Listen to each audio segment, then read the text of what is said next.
신속 항원 검사를 타액으로 하면 안 되나요? 자, 그 다음에 이제 이거 많이 물어보는 질문이더라고요. 신속 항원 검사를 타액으로 하면 안 될까요? 여기에 대한 흥미로운 연구가 있어서 소개시켜 드리겠습니다. 일반적으로 코로 하는 거는요, 여기까지 가야지, 도달해야지 사실은 채취가 잘 된 겁니다. 신속 항원 검사라고 하더라도 요 코끝에서 하는 거, 중간에서 하는 거, 깊은 곳에 하는 거를 비교해 보면은 당연하겠지만 바이러스가 이쪽에서 증식을 많이 하기 때문에 훨씬 더 양성률이 높아요. 그러면 코끝에서 하는 거를 어떻게 하면은 이 양성을 높일 수 있냐? 이건 여러 번 해볼 수밖에 없습니다. 그래서 홈키트 같은 경우는 이제 여러 번을 해야지만 양성률을 비슷하게 도달할 수가 있고, 병원에 와서 하시게 되면 이제 의사들은 이걸 많이 해봤기 때문에 이렇게 쭉 밀어 넣어서 할 수가 있어요.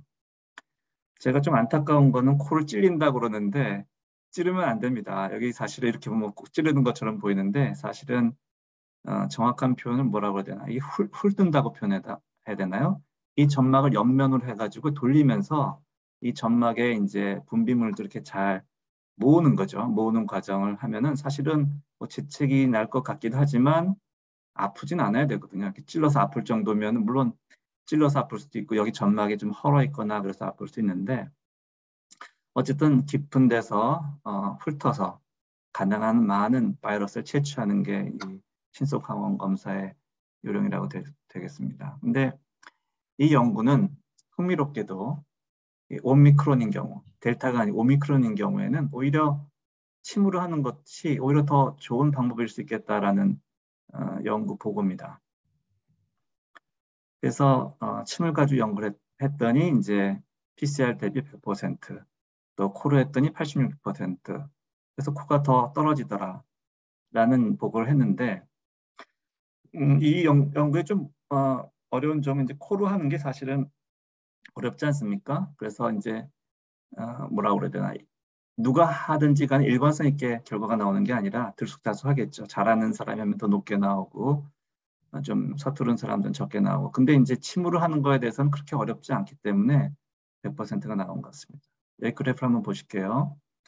이 왼쪽 그래프가 이 결론에 해당되는 건데 이 왼쪽 두 개는 이제 델타 바이러스 가지고 연구를 한 거고 오른쪽은 이제 오미크론 가지고 연구한 겁니다. 여기는 코로 채취한 경우 침으로 채취한, 코에서 채취한 침으로 채취한 겁니다.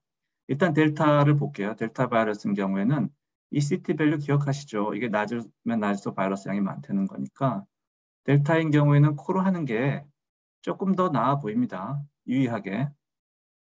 근데 오미크론인 경우에는 굳이 코로 하지 않아도 침으로 하는 별 차이가 없는 것으로 돼 있어요.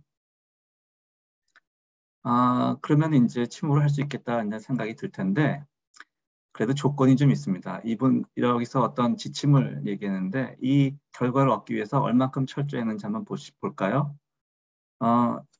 이 참가자들은 30분 전에 음식이나 음료수, 담배 피우지 말고 껌도 씹지 말고 이렇게 돼 있고요.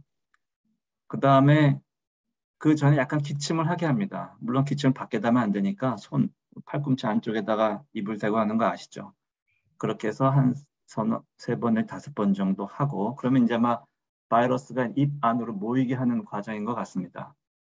그 다음에 이제 뺨 안쪽, 그 다음에 혀의 위쪽 아래쪽, 그리고 잇몸, 그리고 하드 플레이트, 경구개라고 해야 되나? 이쪽, 위쪽. 네, 이렇게 하고 요 과정을 훑는 과정을 한 30초 정도. 30초가 작은 시간은 아닌 것 같습니다. 이 정도 했을 때 오미크론에 대해서 코에 비해서 침으로 하는 게 유의하게 도움이 되더라. 그러니까 여러분도 하실 거면은 이 과정을 기억하셨다가 난 코로 찌르는 게 정말 싫어. 그러면 아마 시도해 볼 수 있지 않을까 생각이 됩니다.